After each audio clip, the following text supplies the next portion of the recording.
अस्सलाम वालेकुम नाज़रीन, मैं हूं आपका होस्ट रोहिल इंतखाब। आज 14 अगस्त है, हमारा जश्न आज़ादी, जिसको हम जश्न के तौर पर मनाते हैं। इसको मनाने के लिए हम रैलियां निकालते हैं, जल्द से जुलूस निकालते हैं, लेकिन सिर्फ जश्न आज़ादी का मकसद ये नहीं है। हमारे बड़ों ने क्या कुर्बानियाँ दी इस वतन अज़ीज़ को हासिल करने के लिए, इस पर भी सोचना होगा। इस हवाले से हमारे प्रोग्राम में हमें ज्वाइन किया है प्रोफेसर फजलुर रहमान साहब ने, जिनका ताल्लुक़ ग्रीन लैंड एजुकेशन एसोसिएशन से है और वो वाइस प्रेसिडेंट हैं। Sir, welcome to the program. बहुत शुक्रिया सर, आज 14 अगस्त है, हमारा जश्न आज़ादी भरपूर हमारे लिए जश्न मनाने का दिन है। सर, सिर्फ सोचने की बात इतनी सी है कि इस वतन अज़ीज़ को हासिल करने के लिए हमारे बड़ों ने जो कुर्बानियाँ दी, तो उन कुर्बानियों को देने के बाद जो स्टेट बनी है, क्या हम अपने मकासद में पूरे उतर चुके हैं या नहीं? बहुत शुक्रिया और अस्सलाम वालेकुम कि आपने मुझे आज दावत दी। जैसा कि आपने अभी बताया कि हम इस पे पूरा उतरे हैं और इसको पूरे तरीके से इस पे अमल कर रहे हैं या तरक्की की राह पे गामज़न है। मैं आपको ये बताता चलूँ कि हमने आज़ादी हासिल करने के लिए कोई मामूली कुर्बानी नहीं दी। ये दुनिया का एक अजीम वाक़या था जिसके हमें ये अलग रियासत के तौर पे हमें पाकिस्तान हासिल हुआ।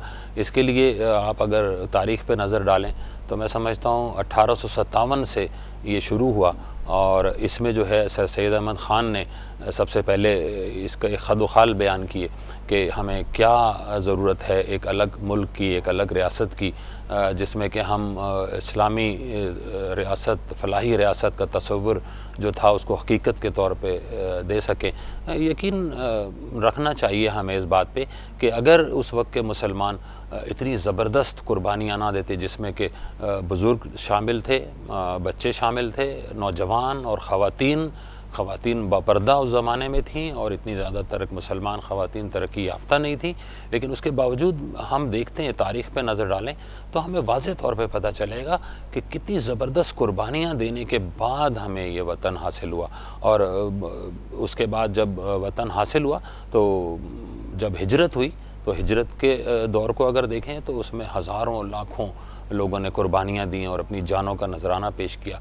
और फिर इतनी मुश्किल और इतनी बड़ी कोशिशों के बाद, इतनी बड़ी मेहनत के बाद, इतनी बड़ी जाफिशानी के बाद तो हमने ये वतन जब हासिल कर लिया तो अब हमें ये सोचना चाहिए कि जब हमें ये आज़ादी कोई प्लेट में रख के नहीं मिल गई, बल्कि हमें इसके लिए बेशुमार कुर्बानियाँ जब देनी पड़ी, तो हमें ये याद रखना चाहिए कि हम आज की नौजवान नस्ल को, जिस तरह आपने अभी बताया कि नौजवान नस्ल को याद रखना चाहिए या उनको हमें बावर कराना चाहिए इस चीज़ के बारे में, तो यकीनन हमें उनको उनके दिल में ये डाल देना चाहिए और बैठा देना चाहिए कि वतन जो हमें मिला इतनी आसानी से नहीं मिला।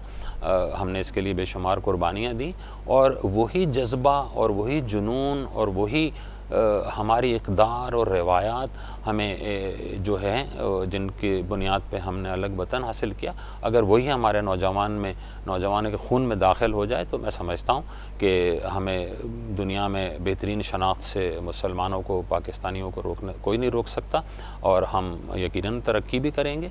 इसके साथ साथ मैं आपको ये बताता चलूँ कि दो कौमी नज़रिया जो कि बयान किया जाता है कि शायद पाकिस्तान उसकी बुनियाद पर जब हासिल कर लिया गया तो वो दो कौमी नज़रिया ख़त्म हो गया। नहीं, ऐसा बिल्कुल नहीं है, क्योंकि दो कौमी नज़रिया जो है वो हमें ये बताया गया कि भाई हम एक अलग कौम है, हमारी एक अलग शनाख्त है, अलग कौम है। ये दो कौमी नज़रिया का हो गया। आप सिर्फ इतना बताइए इस हवाले से कि तक़सीम हिंद क्या थी? हमारी नौजवान नस्ल जानना चाहती है कि ये सिर्फ सेलिब्रेशन का दिन सिर्फ छुट्टी मनाने के लिए नहीं है। तक़सीम हिंद क्या थी, कैसे हुई? हमारे बड़ों ने, हमारे अजीज़ों ने किस तरह से कुर्बानियाँ देकर इस स्टेट में आए, इस स्टेट का क़याम मुकम्मल किया? देखिए, तकमील पाकिस्तान का जहाँ तक ताल्लुक़ है कि हमने ये किस तरह से हासिल की, ये मैंने जैसे आपको बताया कि बड़ी ज़बरदस्त स्ट्रगल थी और बड़ी कोशिशें थीं। मकसद बनाने का यही था कि अगर हम देखें कि हमें एक चाहिए थी इस्लामी फ़लाही रियासत का जो तसव्वुर था वो हकीकत नहीं बन सकता जबकि मुसलमान आज़ाद ना हो, और मुसलमान कभी ग़ुलामी में तरक्की नहीं कर सका, कभी ग़ुलामी में रहा नहीं। तो हमने ये जो स्ट्रगल की, ये जो कोशिशें की, ये तकमील पाकिस्तान हुई। इसमें इस्लामी फ़लाही रियासत का तसव्वुर जो है वो हकीकत नहीं बन सकता जब तक कि मुसलमान आज़ाद ममलिकत में ना रहे और हम अपने इस्लामी कवानीन ना बनाएं और उन पर अमल ना करें, और फिर इस्लामी दस्तूर जिसको कहा जाता है कि वो ना हमारा हो, जो कि अब हमारा फजल रहमान साहब तकमील पाकिस्तान हो गई, पाकिस्तान का माशाल्लाह क़याम हो गया, हम नक्शे में पाकिस्तान के नाम से जाने जाते हैं। सोचने की बात यह है, फ़िक्र करने की बात भी ये है, क्या हम अभी भी आज़ाद हैं या नहीं? मैं समझता हूँ कि किसी हद तक आपने सही कहा कि अभी भी आज़ाद हैं कि नहीं। मुझे भी ये देखकर बड़ा दुख होता है कि जो बैरूनी सकाफ़ती यलगार जिस तरह से हमारे ऊपर मुसल्लत की जा रही है और हमारे नौजवान उसका असर कबूल करते जा रहे हैं, तो हम हकीकी तौर पे अगर देखा जाए तो आज़ाद नहीं है, पूरी तरह अगर कहा जाए तो आज़ाद नहीं है। उसकी वजह ये कि हम दूसरों का असर बहुत जल्दी कबूल करते जा रहे हैं। और क्यों, वो उसकी वजह है, उसकी वजह ये है कि हमने अपनी नौजवान नस्ल को ये बावर कराने की कोशिश ही नहीं की। हमने उनको ये उनके दिलों में ये नहीं बिठाया कि भाई ये जो है पाकिस्तान हासिल किया गया था किसी मकसद के लिए, इसका मकसद था कि इसको इस्लामी फ़लाही रियासत बनाया जाए। तो इसलिए हमारे नौजवान जो हैं बैरूनी सकाफ़त की जो यलगार है उसको कबूल करते जा रहे हैं, क्योंकि हमारी कोताही है कि हमने उनको बताया नहीं। हमारा फ़र्ज़ है कि हम उनको सर बताएं। फिर कौन बताएगा? कोताही अगर हमारे बड़ों की है तो जनरेशन तो सर आगे की तरफ जा रही है। जिस तरह का कल्चर आजकल पाकिस्तान में है, आप बेहतर जानते हैं, आप बड़े हैं हमारे, आपने बहुत ज़्यादा चीज़ें देखी हैं, एक एक्सपीरियंस होते हुए आप आ रहे हैं। इसका ज़िम्मेदार कौन है? बड़ों को ज़िम्मेदारी दे देना कि आपका काम है कि आप जनरेशन को देखें। आप तो प्रोफेसर हैं सर, आप क्या मैसेज देंगे हमारे जनरेशन को, हमारे स्टूडेंट को, ताकि वो ये प्रोग्राम देखे और जाने कि इस स्टेट का मकसद क्या है, मकासद क्या थे हुसूल पाकिस्तान के लिए? देखिए, ये ज़िम्मेदारी का तयन करना बहुत ज़रूरी भी है, बहुत अहम है, लेकिन बहुत आसान भी है। सबसे बड़ी ज़िम्मेदारी मैं समझता हूँ हुकूमत वक्त की है कि हमारे निसाब में जो हमारी किताबें पढ़ाई जाती हैं स्कूलों में और कॉलेजेस में, उनमें ये यौम आज़ादी के हवाले से या जद्दोजहद के हवाले से या जिस तरह बेशुमार कुर्बानियाँ दे के ये वतन हासिल किया गया और उसके क्या मकासद थे, ये हम बताएं। फिर मैं, क्योंकि ख़ुद उस्ताद हूँ और मैं अपने आप को भी ज़िम्मेदार ठहराऊँगा कि उस्ताद ने भी वो काम नहीं किया जो कि करना चाहिए था, जो कि उस्ताद की ज़िम्मेदारी थी कि वतन अलग हासिल कर लेना ही सिर्फ मकसद नहीं था, बल्कि इस वतन को जब अलग हो जाए और हासिल कर लें और तकमील हो जाए पाकिस्तान की, तो उसके बाद ज़िम्मेदारियाँ और ज़्यादा बढ़ जाती हैं। और ज़्यादा इसलिए बढ़ जाती हैं कि हमने आखिर इसको तरक्की भी तो देनी है, अपनी शनाख्त भी तो दुनिया भर में और अच्छी शनाख्त भी तो दिखानी है, बतानी है, दिखानी है। तो उसके लिए ज़रूरी है कि हम नौजवान नस्ल को ये बताएं, उनको बावर करें, और ये उस्ताद की, यकीनन उस्ताद की ज़िम्मेदारी बहुत ज़्यादा है। ये हमारे बड़ों का भी काम है। कुछ अनासर मुल्क में ऐसे हैं, आपने सियासतदानों की बात करी, तो सियासतदान पर ही ज़िम्मेदारी नहीं डाल देनी चाहिए कि इन्होंने मुल्क को लेकर मुल्क का बुरा हाल कर दिया है। मैं समझता हूँ सारे इदारे, सब लोग, बाहैसियत मैं ख़ुद भी अपनी बात करूं तो हम सब थोड़े थोड़े कहीं ना कहीं इस मुल्क को नुकसान पहुंचाने के ज़िम्मेदार हैं। बाहर कचरा पड़ा हुआ देखेंगे, हम डस्टबिन में नहीं डालेंगे, रोड पर ही फेंक देंगे। बिल्कुल सही फरमाया आपने रोहिल साहब। मैं आपको बताता चलूँ कि सियासतदानों का हम इसलिए ज़्यादा ज़िक्र करते हैं, वैसे तो हम सब अपनी अपनी जगह ज़िम्मेदार हैं, हम सब अपनी जगह हमारे ऊपर फ़र्ज़ है कि हम अपनी अपनी ज़िम्मेदारियाँ ईमानदारी से पूरी करें, लेकिन सियासतदानों को इसलिए फ़ोकस किया जाता है कि वो रहनुमा हैं। जिस तरह हमारे वो रहनुमा थे जिन्होंने हमें अलग वतन दे दिया, और हम अगर उन रहनुमाओं को, आज के रहनुमा को देखें। रहमान साहब, आप क्या समझते हैं तकसीम हिंद जो हुई, इसके ज़िम्मेदार जो अब हमारी जो स्टेट जिस तरह से चल रही है, पाकिस्तान को इस सूरत हाल से जो दो चार हो रहा है, उसके ज़िम्मेदार सिर्फ सियासतदान है या हम खुद भी हैं इसके ज़िम्मेदार? मैं अपनी अपनी जगह सबको ही ज़िम्मेदार ठहराना चाहूँगा, क्योंकि मैं जिस नज़र से देखता हूँ तो मैं असातिज़ा भी ज़िम्मेदार हैं, मैं ख़ुद उस्ताद हूँ और मुझे इस ज़िम्मेदारी का एहसास भी है कि हमने वो सब कुछ नहीं आज की नस्ल को बताया जिन्होंने कल ये मुल्क संभालना है, कि हमने कितनी ज़बरदस्त जद्दोजहद की थी और कितनी ईमानदारी से अपना फ़र्ज़ निभाया था।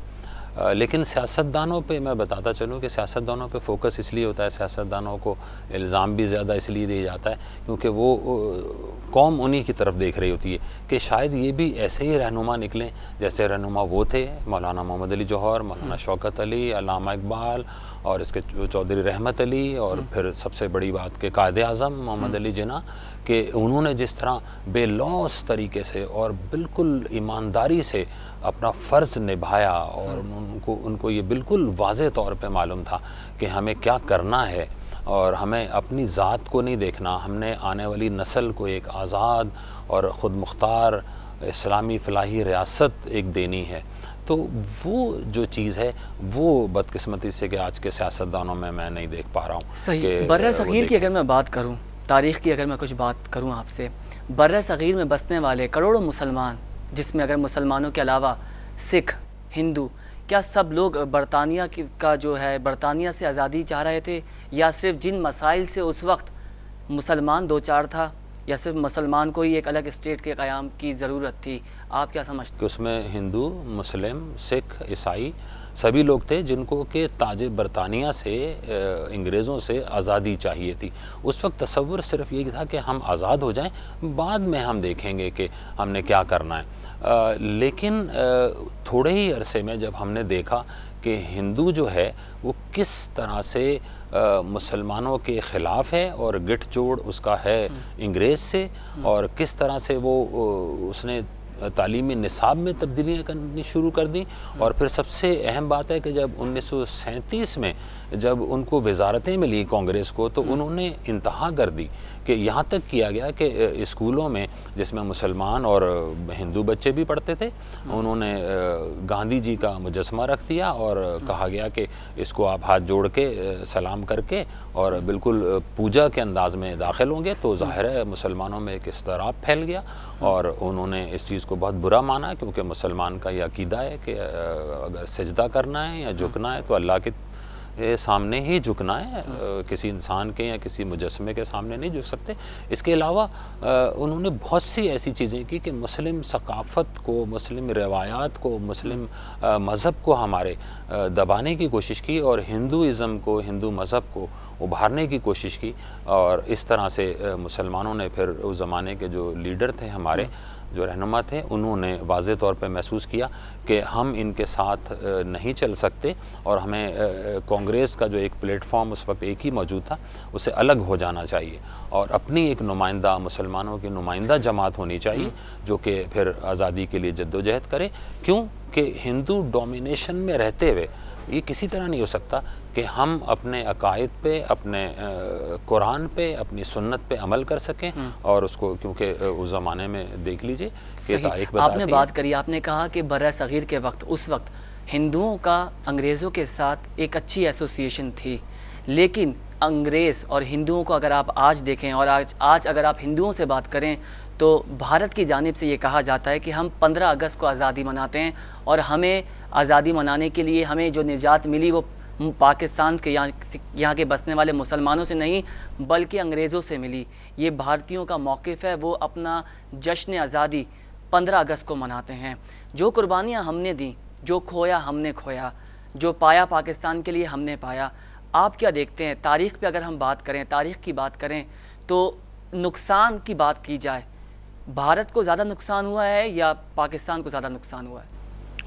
मैं समझता हूँ कि ये बहुत वाज़ेह है, तारीख़ हमें बता चुकी है और ये क्योंकि अमल हो चुका और फिर लिखा गया किताबों में और दस्तावेज़ात जो हैं वो सामने हैं जो हमें बताती हैं कि हिंदू और अंग्रेज़ के गिठजोड़ ने सिर्फ़ नुकसान पहुंचाया तो मुसलमान को पहुंचाया, नुकसान पहुंचाया तो पाकिस्तान को पहुंचाया, क्योंकि हमारे बहुत से इलाके जो थे वो हमें मिलने थे, पाकिस्तान को मिलने थे, लेकिन लॉर्ड माउंटबेटन ने नेहरू के साथ मिलके एक साजिश के तहत बाकायदा रातों रात ये नक्शे चेंज किए, तब्दील किए और रेड क्लिफ जो था उस पर जिसका ये काम था, बाउंड्री कमीशन का सरबराह था वो, और उसने ये सब कुछ करना था, लेकिन उस पर दबाव शदीद था। ये हमें तारीख़ बताती है, दस्तावेज़ात बताती हैं कि शदीद दबाव था और उसके तहत हमारे से वो इलाके छीन लिए गए और रातों रात वो दे दिए गए हिंदुस्तान को, जो कि सरासर नाइंसाफ़ी है। अगर मैं एक कदम और आगे बढ़ाऊं और मैं ये समझता हूं, मेरी ज़ाती राय है ये, कि मैं समझता हूं कि लॉर्ड माउंटबेटन पे और नेहरू पे मुकदमा चलना चाहिए बाकायदा, और ये रिवायत मौजूद हैं दुनिया में कि मौत के बाद भी मुकदमा चलें और इंसाफ के तकाज़ों को पूरा किया जाना चाहिए, क्योंकि उन्होंने एक साजिश के तहत एक ऐसी चीज़ जन्म दे दी, ऐसा बीज बो दिया जो कि आज तक 70 साल गुजरने के बावजूद आज तक दो मुल्कों के, दो कौमों के दरमियान एक बहुत बड़ा मसला खड़ा हुआ है, जो कि कश्मीर है। और कश्मीर में आपको बता दूं कि 77% 77% जो है वो मुसलमान हैं, और उस ज़माने में अंग्रेज़ ने और हिंदू ने वाज़े तौर पे ये एग्री कर लिया था, ये उन्होंने ये कह दिया था कि ठीक है, हम जमहूरी रिवायत के मुताबिक इनको हक़ देंगे, जो कश्मीरी हैं उनको हक़ देंगे कि वो मुसलमानों के साथ जाना चाहें, यानी पाकिस्तान के साथ जाना चाहें, हिंदुओं के साथ या हिंदुस्तान से मिलना चाहें तो वो आज़ाद थे।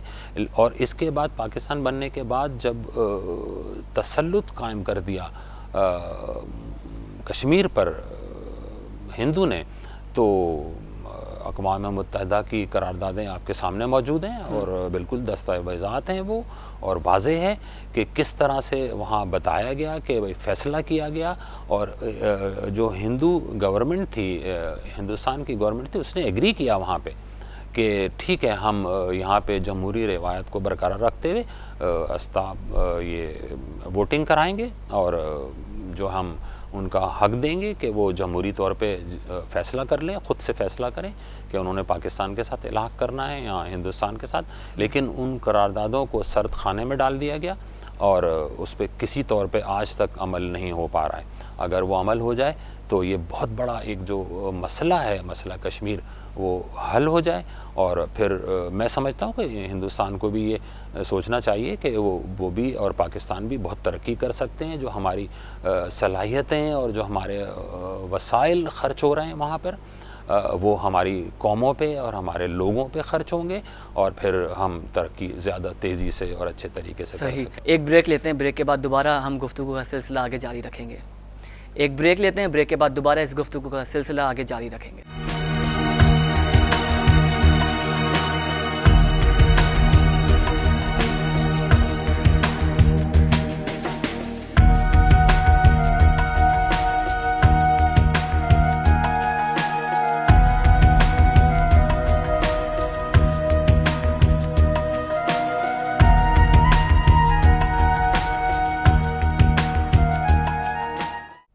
Welcome back. तकमील पाकिस्तान के हवाले से बात हो रही है।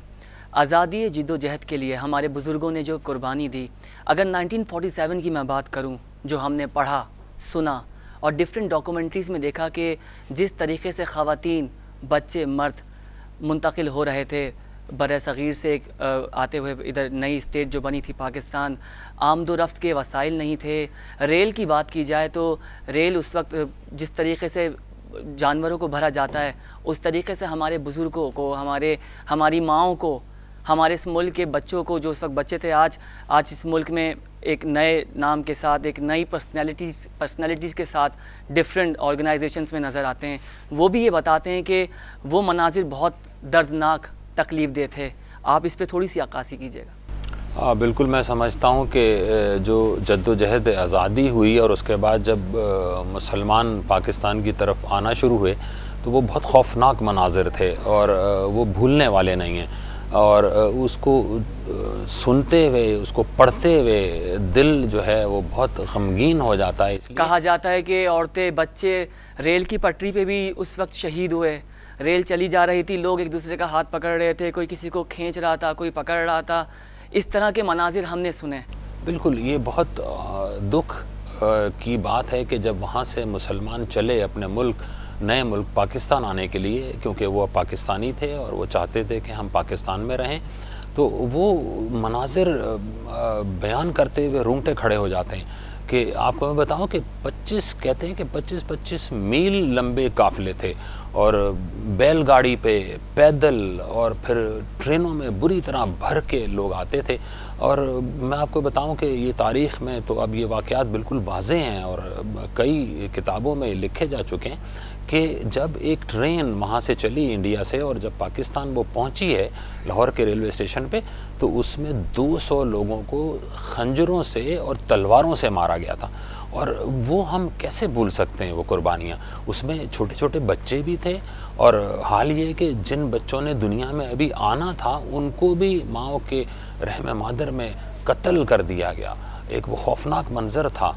और जब वो ट्रेन लाहौर पहुंची तो उसमें 200 लोगों को खंजरों और तलवारों से कहा जाता है कि जो पाकिस्तान जिंदाबाद के नारे लगा रहे थे जब लाहौर पहुंचे तो उनको तलवारों से मारा, रोंधा और उन पे मजालिम हुए।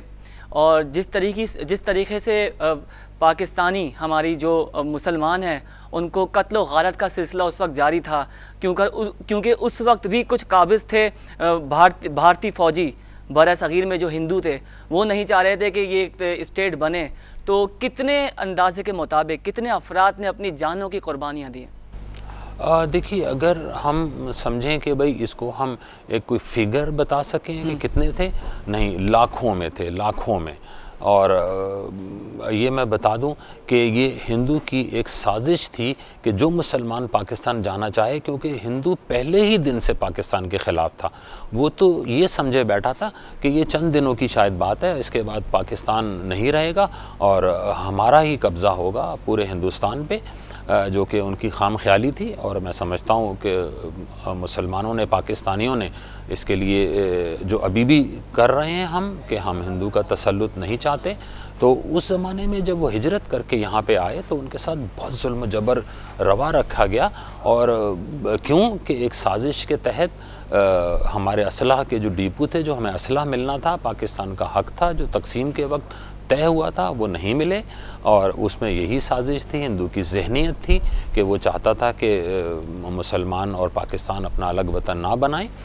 इसीलिए वो एक साजिश के तहत बाकायदा मुसलमानों को जो हिजरत करके पाकिस्तान आ रहे थे उनको बुरे तरीके से रौंदा गया, उनको मारा गया, उनको कत्ल किया गया और उनको ज़ख्मी किया गया। हज़ारों औरतें और बच्चे और बुज़ुर्ग, हमारे जो बूढ़े, उन्होंने अपनी जानों का नजराना पेश किया। जानों का नजराना पेश किया। आपने ये बात कर ली उस वक्त की जब हिजरत कर पाकिस्तान आ गए, पाकिस्तान का क़याम हो गया। ठीक है, वसाइल नहीं थे, मसाइल बहुत ज़्यादा थे, वसाइल हमारे पास नहीं थे। तो आने के बाद भी जो हमने सुना, जो पढ़ा, वो कि खाने को चीज़ें नहीं थी, कोई अशिया उनको नहीं मुहैया हुई थी। जो भारत से, जो बरसग़ीर से, वहाँ पे जो हिंदू थे वहाँ से जो चीज़ें लेकर आए, अपनी जान की फ़िक्र थी। सामान सारा आधा कहाँ रहा, क्या खोया, क्या पाया, जो पैसा, सोना चांदी जो था सब वो ज़िया हो गया, सिर्फ जान की फ़िक्र थी। नई स्टेट बनी, क़याम पाकिस्तान हुआ, वसाइल नहीं थे, खाने का मसला था, बिजली का मसला था, रहने को जगहें नहीं थी क्योंकि डेवलपमेंट का सिलसिला जारी था। उसके बाद हमारी कौम ने, हमारे बुज़ुर्गों ने क्या मसाइल देखे? देखिए, मैं अगर इसको बयान करूं इस तरह से कि वसाइल नहीं थे, मसाइल ही मसाइल थे।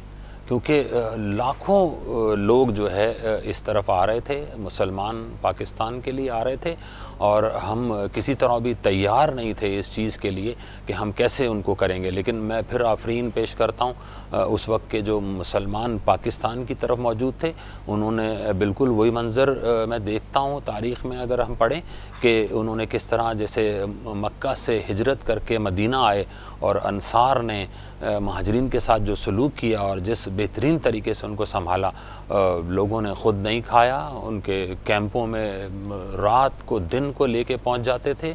और मैंने पढ़ा है कि देगों में खाने बना बना के वो लेके जाते थे, ख़ुद नहीं खाते थे बल्कि जो लोग आ रहे थे वहाँ से उनके लिए लेके जाते थे। ये बहुत बड़ी कुर्बानी थी जो यहाँ रह कुछ लोग सुने भूख से भी मर गए, वो हिजरत कर सही सलामत वतन आ गए हैं, लेकिन उनके पास खाने को चीज़ें नहीं थी, कुछ भी पैसा कुछ भी नहीं था, क्योंकि एक नया सब कुछ नई चीज़ें थी। खाना भी थोड़ी मिकदार में बन रहा था, जिनको मिल गया वो 2-2, 3-3 दिन और हफ्ते महीनों भूखे बैठे हैं। तो कुछ अमवातें जो हुई हैं वो भूख की वजह से भी हुई हैं। बिल्कुल ये सही है कि अगर वैसे बचकर हिंदू से और सिख से मुसलमान जब पाकिस्तान की तरफ आ गए तो फिर भी वो ज़ाहिर ग़िज़ा पूरी तरीके से नहीं थी और गंदगी बहुत ज़्यादा हो गई थी, क्योंकि लाखों लोगों का मजमा था और इलाज की सहूलत ज़ाहिर है उस वक्त वो नहीं थी जो होनी चाहिए थी। मुमकिन भी नहीं था कि उस वक्त वो इलाज की सहूलत मुहैया की जाती। तो भूख से और बीमारी से बहुत सी मौतें हो गई उस वक्त। और इसके अलावा जैसा कि आपने बताया कि भाई वहाँ से लोग चले तो अपने साथ क्या लाए और क्या गंवाया, तो वहाँ से लोग अपनी ज़मीन और मकान तो ला ही नहीं सकते थे, लेकिन वो जो कुछ थोड़ा बहुत पैसा या जेवर ख़वातीन वहाँ से लेके चली तो वो रास्ते में हिंदू ने और सिख ने वो भी लूट लिया।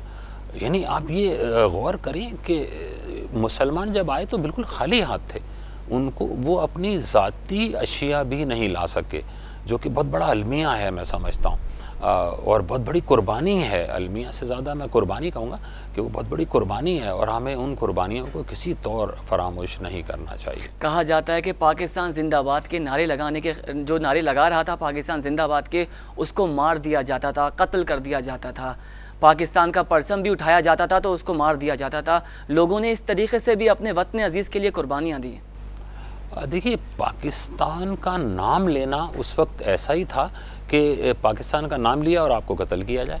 वो हिंदू अब समझता था, सिख समझता था कि जो भी पाकिस्तान का नाम ले, यानी उसके लबों पर अगर पाकिस्तान का नाम आ जाए तो वो वाजिबुल कत्ल है।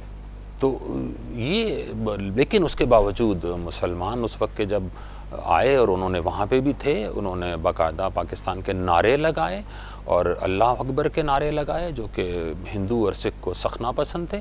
और उन्होंने उन मुसलमानों को मालूम था कि अगर हम ये कहेंगे, ये करेंगे तो हमारी जान सलामत नहीं रह सकती, लेकिन फिर भी ये वलवला था, ये जोश था, ये जज्बा था और पाकिस्तान आने का ये शौक़ था कि उन्होंने फिर भी नारे लगाए और फिर भी पाकिस्तान का नाम लिया। खुतबा इलाहाबाद जो है उसमें ऐसी क्या बात हुई, क्या खुतबा दिया गया उसमें, उस पर ज़रा रोशनी डालें ताकि हमारे जो जनरेशन है उसको पता लगे। जी बिल्कुल, हमें अपनी नौजवान नस्ल को ये बहुत अच्छे तरीके से याद कराना चाहिए, उनके दिमागों में बिठाना चाहिए कि खुतबा इलाहाबाद से 1930 में ये जो है मुस्लिम लीग का जो है इजलास था इलाहाबाद में, और वहाँ सदारती खुतबा दिया अल्लामा इकबाल ने।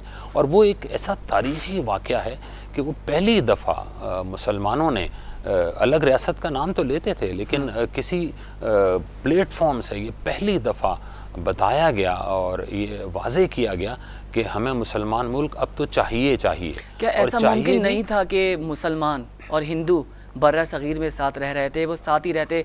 कहा यह जाता है और आज भी कुछ लोग ऐसे पाकिस्तान में रहते हुए बात करते हैं कि ये क़याम पाकिस्तान गलत हुआ, इसको नहीं होना चाहिए था। और अगर मुआवजा करते हैं, कहते हैं कि जो हिंदुस्तान में हिंदू रह रहा है, जो हिंदुस्तान में मुसलमान रह रहा है, वो बहुत ज़्यादा बेहतर है यहाँ के मुसलमान से। नहीं, मैं समझता हूँ कि खुतबा इलाहाबाद जो वाज़े तौर पे डिमांड की गई और अल्लामा इकबाल ने जब अपना सदारती खुतबा दिया और उसमें ये वाज़े तौर पे बताया कि हमें असल में मुस्लिम हुकूमत बनानी है और मुस्लिम हुकूमत बनाने के लिए हमें एक रियासत चाहिए, एक इलाका चाहिए। और एक कदम अल्लामा इकबाल ने और बढ़ाया और वाज़े तौर पे वो नक्शा भी बयान कर दिया कि सरहद पंजाब, सिंध, बलूचिस्तान और कश्मीर का इलाका, क्योंकि यहाँ पे आबादी मुसलमानों की ज़्यादा है, तो ये इलाके मुसलमानों को मिलने चाहिए ताकि अपनी रियासत बना सकें। दूसरी चीज़ जो आपने बताई कि हम क्या साथ रह सकते थे, नहीं, बिल्कुल नहीं, ऐसा तसव्वुर भी नहीं किया जा सकता था। क्यों कि दो कौमी नज़रिया एक वाज़े तौर पे हमें बताता है और ये है हकीकत है, दो कौमी नज़रिया, कि हम दो अलग कौमें थीं। हमारी रिवायात, हमारी सकाफ़त, हमारा रहन सहन, हमारे रस्म व रिवाज और हमारा सबसे बड़ी बात कि हमारा मज़हब एक अलग था। हमारा मज़हब आफाकी है और कुरान जो है वो कोई दुनियावी किताब नहीं है। वो लेकिन अभी देखा ये जाए, हम जो देख रहे हैं कि भारत में मुसलमान रह रहे हैं और हमारे अज़ीज़ हैं, जानने वाले हैं, दोस्त हैं, वो कहते हैं कि हम बड़े सुकून से रह रहे हैं भारत में, हमें हुकूक दिए जा रहे हैं, हम अपनी तमाम जो मजहबी फ़राइज़ हैं वो अंजाम दे रहे हैं। अगर बात की जाए कुर्बानी की, कुर्बानी सबसे बड़ा मसला आज भी भारत में है और अभी भी ये मसला हो रहा है। अगर भारत में कोई गाय कुर्बान कर दे तो उसको कत्ल कर दिया जाता है, उसको मार दिया जाता है। मैं समझता हूँ कि जो ये लोग कोई अगर कहता है कि हम हिंदुस्तान में मुसलमान बहुत सुकून से हैं, आराम से हैं, तो क्या वो तारीख़ नहीं देखते? क्या वो अभी जो हाल ही में सैकड़ों मुसलमानों को कश्मीर में बुरे तरीके से मार दिया गया, गोलियों से छन्नी कर दिया गया, क्या वो हमें तस्वीर नहीं बताती कि मुसलमान वहाँ क्या सुकून से हैं? और अगर हिंदुस्तान के बाज़ इलाकों में देखा जाए तो ये अभी हाल ही की बात है, चंद साल पहले की, कि मुसलमान जो गांव था, उसमें देहात था, उसमें गाय कुर्बान की मुसलमानों ने, और पूरे इस वजह से सिर्फ के गाय कुर्बान कर दी गई, इस वजह से उस पूरे देहात को आग लगा दी गई। सही। तो ये जो लोग ये उनको ये समझ में नहीं आ रहा कि ये अभी भी हो रहा है, तो अगर जब हम होते तो जब क्या होता, और फिर मुसलमान जब भी अक़लियत में थे, हाँ अक्सरियत में होते, तो शायद मैं ये बात मान लेता, शायद मैं इस पे कहता कि हाँ भाई पाकिस्तान नहीं बनना चाहिए था, वहीं रहते तो हमारी हुकूमत होती, मुसलमानों की हुकूमत होती। ये तो हो ही नहीं सकता था, क्योंकि मुसलमान बहुत ज़्यादा अक्सरियत में थे। अगर बात जमहूरी तौर पे देखा जाए तो अक्सरियत में जो होता है उसी की हुकूमत बनती है। बात की जाए तारीख़ की, कायदे आज़म मोहम्मद अली जिन्ना से कांग्रेस के क्या इख्तलाफात हुए, किन वजूहात की वजह से आज उन्होंने सोचा, उस वक्त सोचा कि क़याम पाकिस्तान होनी चाहिए, एक अलग स्टेट होनी चाहिए? कांग्रेस के साथ क्या रिलेशनशिप थी मोहम्मद अली जिन्ना की? कायदे आज़म मोहम्मद अली जिन्ना वाज़े तौर पे हुक्मरान वो थे, रहनुमा थे कांग्रेस के, और उन्होंने जद्दोजहद शुरू की यहीं से।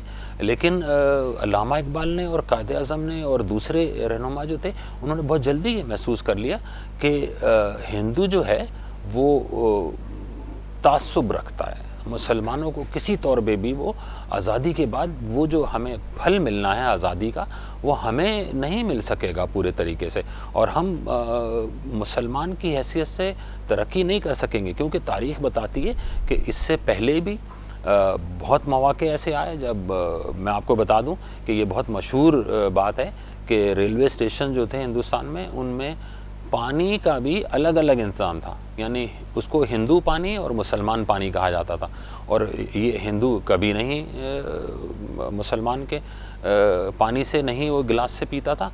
अगर इवन मैं ये बता दूं कि अगर वो टच भी हो जाते थे, आपस में साथ बैठ जाते थे और उसके साथ होता था, तो हिंदू समझता था कि हम पलीद हो गए, यानी कि हम जो है नापाक हो गए, और वो अपने आप को पाक करने की कोशिश करता था। तो ये कैसे तसव्वुर कर लिया जाए कि हम अगर साथ रहते तो होते? तो ये कांग्रेस ने पहले शुरू तो कांग्रेस के प्लेटफॉर्म से की, लेकिन मुसलमानों को जब जल्दी एहसास हो गया तो 1906 में सलीमुल्लाह खान जो थे, उन्होंने नवाब ऑफ ढाका में मुस्लिम लीग की बुनियाद रखी, ताकि मुसलमान एक अलग प्लेटफॉर्म से अपने आज़ाद वतन के लिए, एक मुसलमान ममलिकत के लिए जद्दोजहद कर सकें। पाकिस्तान हमने हासिल कर लिया है, अब आप क्या समझते हैं कि इसको बेहतर करने के लिए मज़ीद तरक्की कैसे मुमकिन है मुल्क की? देखिए, हमें पाकिस्तान जिस तरह हमने हासिल किया, और पाकिस्तान हासिल करने के लिए जो जोश, वलवला और जो अपनी ज़ात को मिटा के आने वाली नस्ल के लिए जैसे मुसलमानों ने काम किया, तो वही जज्बा हमें अब होना चाहिए, हमारी नौजवान नस्ल में होना चाहिए और हमारे अंदर होना चाहिए कि वो जोश और वही वलवला और वो अनथक मेहनत जिस तरह पाकिस्तान बनाने में की, तो अब पाकिस्तान को संभालने के लिए, उसको मज़ीद तरक्की देने के लिए, अपनी दुनिया में एक शनाख्त कायम करने के लिए, एक अच्छी शनाख्त कायम करने के लिए हमें वही जोश और जज्बा और वही वलवला चाहिए, ताकि हम पाकिस्तान को आगे लेके चल सकें। आप क्या समझते हैं आने वाली नस्ल पे क्या ज़िम्मेदारी है बेहतर पाकिस्तान की तकमील के लिए? पाकिस्तान तरक्की करता रहे, पाकिस्तान फलता फूलता रहे, आप क्या समझते हैं कि आने वाली नस्ल पे क्या ज़िम्मेदारी आयद होती है? जी हाँ, आने वाली नस्ल के लिए जो ज़िम्मेदारी है उसकी, या उनको कैसे काम करना चाहिए, ये बहुत ज़रूरी अक़वाल हैं कायदे आज़म ने जो कुछ फरमाया, और जो कुछ ज़ाहिर है आने वाली नस्ल अभी स्टूडेंट है, वो तालिब इल्म है, तालिब इल्मों के लिए बहुत कुछ कहा है अल्लामा इकबाल ने और कायदे आज़म ने ये वाज़े तौर पे बताया था कि वो अहमियत एक तो देते थे, मैं ये बता दूँ कि वो तलबा को बहुत ज़्यादा अहमियत देते थे, कि क्योंकि वो समझते थे कि इन्होंने पाकिस्तान बन गया तो चलाना तो इन्होंने ही है।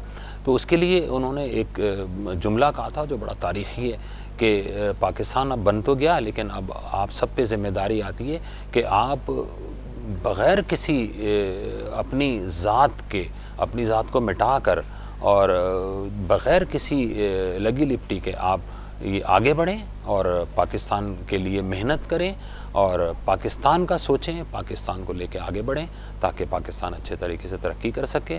और हमें आने वाली नस्लों को भी यही पैगाम देना चाहिए, उनको ये बताना चाहिए कि अब मुल्क उन्होंने संभालना है, अब उनकी ज़िम्मेदारी में आना है।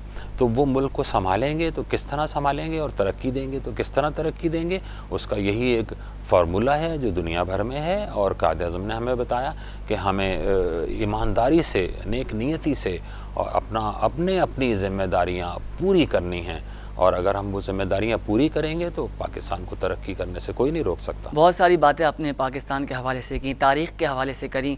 अगर हम मज़ीद डिस्कशन करें तो शायद ये बातों का सिलसिला आगे चलता रहे और वक्त का पता ही ना चले, क्योंकि प्रोग्राम का वक्त ख़त्म हो चुका है। और इस खूबसूरत दिन में आज आपने शिरकत करके और बहुत खूबसूरत लम्हात हमसे शेयर किए और उन वाक़यात को आपने बताया और जो हम सुनते हैं, और आज आपकी ज़बानी हमने दोबारा उनको सुना और हमारे रोंगटे खड़े हो गए। जिस तरीके से हमारे बुज़ुर्गों ने, हमारे बड़ों ने इस वतन अज़ीज़ को हासिल करने के लिए क़ुरबानी दी। बहुत बहुत शुक्रिया फजलुर रहमान साहब आपका, आप प्रोग्राम में आए। नाज़रीन, आज 14 अगस्त है, हमारा जश्न आज़ादी। प्रोग्राम ने हमने बहुत कुछ चीज़ें डिस्कस करी। हमारी जनरेशन को सिर्फ सोचने की ज़रूरत है कि आने वाले दिनों में हम पाकिस्तान के लिए क्या कर सकते हैं, क्या खोया हमने और क्या पाया। इसको ज़रा सोचिएगा। अपना और अपने मुल्क का बहुत ज़्यादा ख्याल रखें। पाकिस्तान जिंदाबाद।